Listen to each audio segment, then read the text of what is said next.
She said, "If you demand a paternity test, it means you're toxic and I'm leaving." I replied, "I understand." Then I secretly swabbed the baby's pacifier and sent it to a lab. When I handed her the results, which proved the baby was her ex's, in the middle of her baby shower. Want to know the exact moment I knew my girlfriend was lying to me? It wasn't when she came home late smelling like cologne that wasn't mine. Wasn't when she started password protecting her phone after 3 years of leaving it unlocked. Wasn't even when she got pregnant, a month after I'd been out of town on a work trip for 10 days. It was when she said, "If you demand a paternity test, it means you're toxic and I'm leaving." That's when I knew. Because innocent people don't weaponize accusations of toxicity to avoid proving their innocence. Innocent people say, "Sure, let's do a test," because they have nothing to hide. Guilty people make demands, set ultimatums, threaten to leave. My girlfriend Jessica did all three. Let me back up. Jessica and I had been together 3 years, met through mutual friends at a bar. She was funny, smart, attractive, worked as a social media manager for some startup. I'm in finance, commercial lending. We moved in together after a year. Normal relationship stuff. No major red flags. Until there were. It started 6 months ago. She got a new client. Some influencer guy named Trent. Yes, Trent. That should have been my first clue. Trent was one of those entrepreneur mindset guys. Posted shirtless photos with captions about crushing your goals and manifesting abundance. Had 200K followers who thought his generic advice about waking up at 5 a.m. was revolutionary. He hired Jessica's company to manage his brand partnerships. She started working late, really late. Trent needs his content calendar done tonight. Trent wants to discuss strategy over dinner. Trent needs me to attend this event with him for networking. I'm not a jealous guy, I'm a practical guy. And practically speaking, no client needs their social media manager at 11 p.m. on a Tuesday. But I trusted her. Stupid. I had to go to Chicago for a week and a half in March for work. Commercial real estate deal. Big client, couldn't get out of it. While I was gone, Jessica went radio silent. Barely answered texts, claimed she was swamped with work. Posted on Instagram exactly twice, both times at Trent's events. I came back March 15th. She was different, distant. Started fights about nothing. Said I was emotionally unavailable and not prioritizing the relationship. Classic projection. Then April 14th, she sat me down. Said she had something to tell me. She was pregnant. I did the math immediately. I'd been gone March 5 to 15. If she got pregnant while I was gone, that meant... But I stayed calm. When did this happen? I don't know exactly. Late February, early March? I was gone most of early March. I know. But we had sex February 28th, remember? I did remember. It was forgettable sex. She'd been on her phone half the time. Okay, I said. So you're about 5 weeks along? The doctor said 5 to 6 weeks. It's hard to pinpoint exactly. 5 to 6 weeks from April 14th. That put conception around early to mid-March. I'd been in Chicago March 5-15. The math didn't work unless she got pregnant February 28th or earlier. And we hadn't had sex in the weeks before that. She'd been too stressed with work. But I didn't say any of that. I said, "Okay, we'll figure this out." She cried. Said she was scared. Said she didn't know if she was ready. I held her like an idiot. Over the next few weeks, she decided to keep it. Said she couldn't go through with an abortion, which was fine. Her body, her choice. But I had a choice too. The pregnancy progressed. Morning sickness, cravings, mood swings, all the standard stuff. But things felt off. She was secretive about doctor appointments. You don't need to come to every one. When I insisted on going to the 12-week ultrasound, she seemed annoyed. At the appointment, the tech asked about the due date. Jessica said December 15th. I did the math. That put conception around mid-March. I'd been in Chicago March 5-15. We'd had sex February 28th. If conception was mid-March, that was 2 weeks after I left. 2 weeks while I was gone. I asked the tech, how accurate are due dates? Plus or minus 2 weeks usually. It's an estimate based on fetal size. So the baby could have been conceived any time from late January to mid-March. That 2-week window. That's what she was banking on. I brought it up casually. Should we do one of those early paternity tests? Just to have everything documented. Her face changed. Why would we need that? Just standard practice. Good to have medical records complete. Are you saying you don't think it's yours? I'm not saying anything. I'm saying it's smart to have documentation. That's fucked up. You don't trust me. It's not about trust. It's about being thorough. No, it's about trust. If you trusted me, you wouldn't need a test. If you have nothing to hide, the test shouldn't be a problem. That's when she said it. If you demand a paternity test, it means you're toxic, and I'm leaving. Just like that. Ultimatum. No discussion. Agree to accept her word or lose her. I looked at her, really looked at her, saw the defensiveness, the guilt, the fear, and I said, I understand. She relaxed, smiled, hugged me. Thank you. I knew you'd see reason. We're going to be great parents. I nodded, hugged back, started planning. That night I did research. At-home paternity tests. Completely legal. No permission needed from the mother. Just need baby's DNA and father's DNA. Results in 3 to 5 business days. Admissible in court in most states. But I had to wait. Baby wasn't born yet. Couldn't test until birth. So I waited. Played the supportive boyfriend, went to doctor appointments, held her hand during ultrasounds, painted the nursery, built the crib, all of it. The nursery was painted a soft blue. Jessica picked out bedding with little elephants. I assembled the crib, the changing table, the rocking chair, made it look perfect. Meanwhile, I documented everything. Saved copies of texts where she mentioned Trent, screenshotted her Instagram likes on his posts, built a timeline of her behavior. Just in case. Because if I was wrong, if the baby was mine, I needed to know I'd done everything right, been the good boyfriend, the good father-to-be. And if I was right, if the baby wasn't mine, I needed evidence for why I'd been suspicious, why I'd felt justified in testing, and watched. She stopped mentioning Trent as much, said the contract ended. But I checked his Instagram. She was still liking his posts, within minutes of him posting. At 2 a.m., at 6 a.m., at noon, all hours. You don't casually follow your ex-client's social media that closely. I watched her scroll through her phone, thumb moving faster when she got to his posts. Watched her smile at things he posted. Watched her type comments then delete them before posting. Like she knew she shouldn't, but couldn't help herself. 7 months of watching. 7 months of pretending everything was fine. 7 months of building a nursery for a baby that might not be mine. The baby was born December 15th. Boy. 7 pounds, 2 ounces. Dark hair, brown eyes. I have blue eyes. Jessica has green eyes. Brown eyes are dominant, sure, but the hair caught my attention. My entire family is blonde. Jessica's family is auburn and light brown. This kid had hair so dark it was almost black. Like Trent's. But I didn't say anything. I held him, smiled for photos, cut the umbilical cord. Did all the dad things, and waited for my moment. Hospital gave us a pacifier for the baby. One of those green rubber ones. Baby used it constantly. Day 2, morning. Jessica was showering. Baby was sleeping in the bassinet. Nurse said we'd be discharged that afternoon. I took the pacifier, swabbed the inside with a sterile Q-tip from the paternity test kit I'd bought online weeks earlier. Ordered it to my office, arrived discreetly, stored in my desk drawer. Stored the swab in the provided container. Also swabbed my own cheek. Then I washed the pacifier, gave it back to the baby. Before discharge, the nurse brought birth certificate paperwork. Jessica was holding the baby, exhausted but happy. We need both parents to sign, the nurse said. Can we take it home and bring it back? I asked. Want to make sure all the info is perfect. Nurse frowned. Usually we do it before discharge, but you have 5 days to submit it. Perfect. We'll bring it back tomorrow.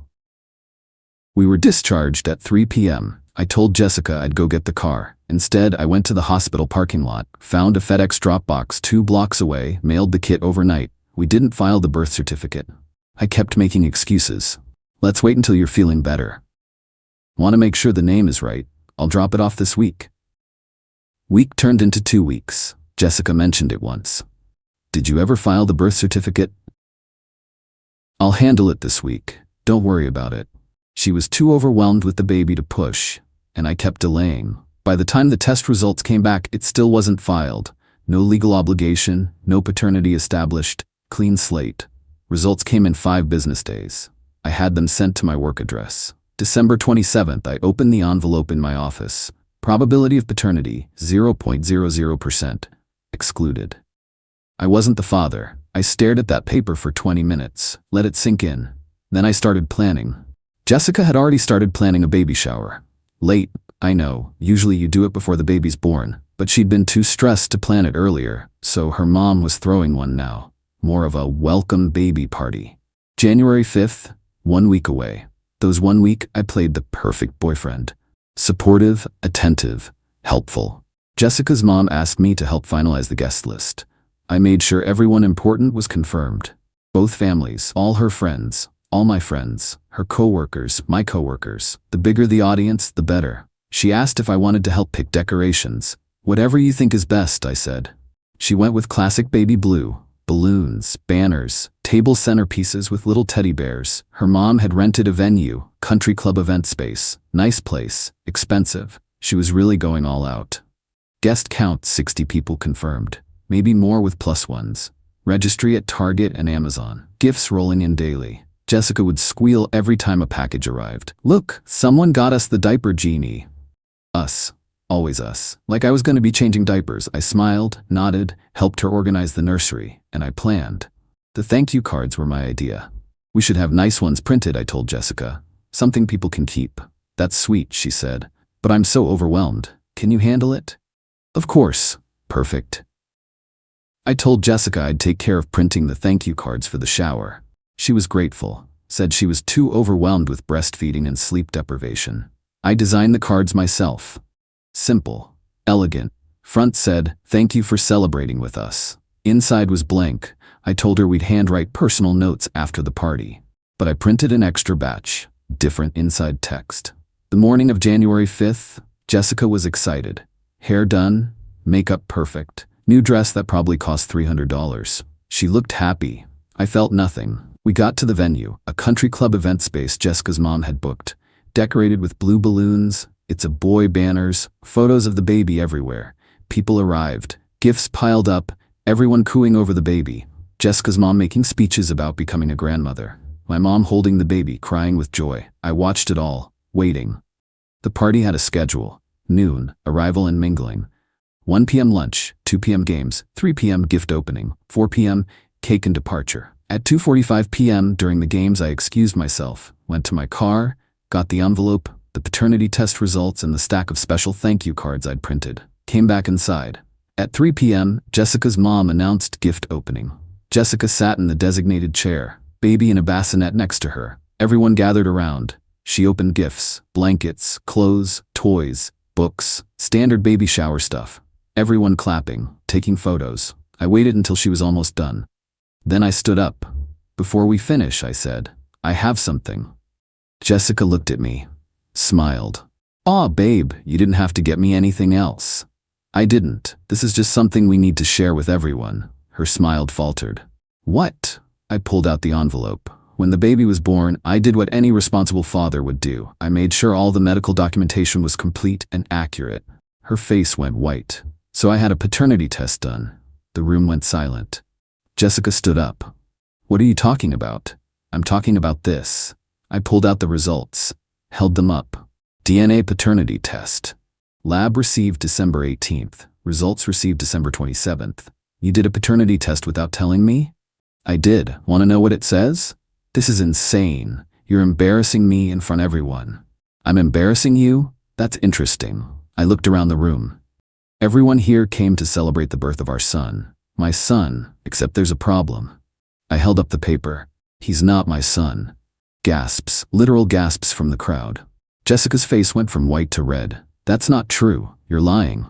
"Am I?" I walked over to her, handed her the paper. "See for yourself. Probability of paternity, 0.00%, excluded. Not the father."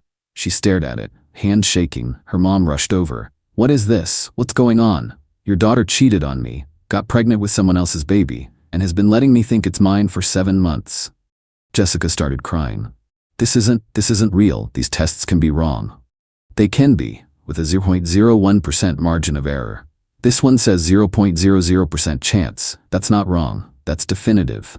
My mom stood up, looked at Jessica, looked at me. "Is this true?" "According to the lab, yes. I am not the biological father of this child." Jessica's friends started whispering, taking out phones. This was going to be on social media within minutes. "How did you even get the test done?" Jessica demanded. "Legally. Swabbed the baby's pacifier, swabbed my own cheek, sent it to a lab. They did their thing." "You can't do that without my permission." Actually, I can. Fathers have the right to determine paternity. No mother's permission required. It's completely legal. Her dad stood up. Who's the father? Jessica looked at the floor. Would it be Trent? I asked. Your ex-client? The influencer guy you were spending all those late nights with? She closed her eyes, didn't deny it. I'll take that as a yes. The room erupted, people talking over each other, Jessica's mom crying, my mom demanding answers, friends filming on their phones. I pulled out the stack of cards, the special thank you cards. I took the liberty of preparing these for everyone. I started handing them out. Since you all came here to celebrate, people opened them, read them. Inside, I'd printed, "Thank you for coming to celebrate what we thought was a joyous occasion. Unfortunately, DNA testing has revealed that this child is not mine. Jessica has been unfaithful. The father is another man. I will not be financially or emotionally responsible for this child. All gifts intended for me should be returned. I apologize for the deception, though it was not mine." Followed by a copy of the paternity test results. Smaller print, but legible. People stared at the cards, looked at Jessica, looked at me. "You're a fucking psychopath," Jessica spat. "I'm a guy who got cheated on and decided not to raise another man's kid. If that makes me a psychopath, so be it." I turned to my mom. "We're leaving." She nodded, put the baby back in the bassinet, walked over to me. I looked at Jessica one more time. "For the record, when you said if you demand a paternity test, it means you're toxic and I'm leaving, you were right, I am toxic. To liars and cheaters." Then I walked out. My mom followed. So did my dad, so did my brother, my friends. Half the room emptied behind me. Jessica was left standing there, crying, holding the baby, surrounded by her family and friends who now knew the truth. Outside, my mom hugged me. "I'm so sorry." "Don't be. I'm glad I found out." "What are you gonna do?" "Legally? Nothing. He's not my kid. I'm not on the birth certificate. I refused to sign it until I got the paperwork sorted, which I kept delaying. No legal obligations. And financially, I paid for nothing. She wanted to keep her independence, so everything baby-related is in her name. Apartment lease is mine. She's not on it. She'll have to find a new place." You really thought this through. When someone tells you they'll leave you if you ask for proof, you better believe I thought it through. The next week was chaos. Jessica tried calling. I blocked her. She tried texting. Blocked. She tried emailing. Spam folder. Her mom tried calling. "You humiliated her. You're a monster." She cheated on me and tried to pass off another man's baby as mine. But I'm the monster? You did this in public, in front of everyone. She lied to me in private for 7 months. I figured public truth was fair. Her dad tried a different approach. "Look, I get it. You're angry. But this affects the baby. He's innocent." "You're right. He is innocent, and his father should step up and take care of him. That father is Trent, not me. Trent doesn't know. Then Jessica should tell him. Not my problem." Her friends tried the social media route, posted about me, called me every name in the book. Toxic, abusive, cruel, manipulative. One of her friends, Melissa, posted a thread on Twitter. "Men who demand paternity tests are insecure and controlling. If you loved her, you'd trust her." This man humiliated my friend at her baby shower because he's a narcissist who can't handle not being the center of attention. Got 50K likes, comments agreeing. Men are trash. This is why women don't trust men. Paternity tests should require consent from both parents. Another friend posted on Instagram, "My girl Jessica is going through hell because her toxic ex couldn't accept that she's a strong, independent woman. He ambushed her at a party to publicly shame her." This is abuse. That one got shared to Facebook, then TikTok. Someone made a video. Storytime, man ruins baby shower with fake paternity test. For about 48 hours, I was internet enemy number 1. Then my friends started posting screenshots of Jessica's texts with Trent from her laptop that I'd found. "Can't wait to see you tonight. Last night was amazing. I think about you constantly." Timeline showing I was in Chicago when she likely got pregnant. Photos of Trent and Jessica at his events, standing way too close, his hand on her lower back, her looking at him the way she used to look at me. And the paternity test. Full resolution. Lab name visible, date visible, results clear. Within 24 hours the narrative flipped. Oh shit, he actually had proof. Wait, she really cheated? If the test is real, he had every right. She literally tried to baby trap him. Melissa deleted her thread. Too late. Screenshots exist forever. Instagram friend deleted her post. Changed her bio to private. The TikTok video got flooded with comments. Update your story. He was telling the truth. This aged like milk. Delete this, sis. They deleted it, but people had downloaded it, reposted it everywhere, with corrections. Jessica's reputation was destroyed. And unlike her trying to destroy mine, this destruction was based on actual facts. I didn't respond, didn't defend myself, let them scream into the void. My friends had my back, posted the paternity test results, posted screenshots of Jessica's texts with Trent that I'd found, posted timeline evidence, destroyed her narrative. Within 2 days, public opinion shifted. People who'd called me toxic were now calling her a cheater. People who'd called me cruel were now calling her manipulative. The truth always wins. Eventually, Jessica moved out of my apartment by January 10th. Took the baby, went to live with her parents. I changed the locks, cleaned the place, threw out everything baby-related. Crib, changing table, clothes, toys, all of it. Donated some, trashed the rest. By January 15th, my apartment looked like a baby had never been there. Because, legally speaking, one never had. I saw on social media that Jessica reached out to Trent. He didn't respond. Then she tagged him in a post with the baby. Meet your son. He deleted his social media accounts within 24 hours. Guess the entrepreneur mindset doesn't include taking responsibility. Jessica tried one more time. Showed up at my apartment. I didn't answer. She left a note. I'm sorry. I made a mistake. Can we talk? I threw it away. There's no coming back from this. She didn't make a mistake. She made choices. Choices to cheat. Choices to lie. Choices to manipulate me into accepting a child that wasn't mine. And when I asked for proof, she called me toxic. That's not a mistake. That's a character flaw. February came. I heard through mutual friends that Jessica was struggling. Single mom. No job. She'd been working part-time remotely and got fired for performance issues, probably because she was busy with the baby. Living with her parents, trying to get Trent to acknowledge the baby. He was ignoring her. Did I feel bad? No. Did I think about the baby? Sometimes. But he wasn't my responsibility. His father should step up. If Trent won't, that's between him and Jessica. I'm not a villain for refusing to raise another man's child. I'm not cruel for exposing the truth. I'm not toxic for wanting proof when something didn't add up. I'm just a guy who trusted his gut when his girlfriend said, if you ask for proof, you're toxic. If something feels off, it probably is. If someone threatens to leave you for asking questions, they're hiding something. If someone weaponizes therapy language to shut you down, they're manipulating you. Trust isn't blind. Trust is earned. And when trust is broken, proof isn't toxic. Proof is necessary. That's my story. Girl cheated, got pregnant, tried to trap me with another man's baby, called me toxic for wanting proof. I got proof secretly. Exposed her at the baby shower, left her to deal with the consequences. Some people think I went too far, should have told her privately, should have handled it better. To those people I say, she had 7 months to tell me the truth. She had multiple opportunities when I asked about paternity testing. She chose to lie every time. She chose to double down. She chose to call me toxic for protecting myself. I just chose when and where to reveal what I'd learned. And I chose a venue where everyone who'd been lied to could learn the truth at the same time. Fair? Maybe not. Satisfying? Absolutely. Would I do it again? In a heartbeat. January now. I'm dating again, taking it slow, not rushing into anything. Learned my lesson about ignoring red flags. And if anyone ever tells me asking for proof means you're toxic, I'm walking away. Immediately. Because that sentence is proof enough. Proof that they're hiding something. Proof that they think I'm stupid enough to fall for manipulation. Proof that they're not worth my time. Jessica can raise Trent's baby. Trent can keep ignoring his responsibilities. Her friends can keep posting about how terrible I am. I'll be over here.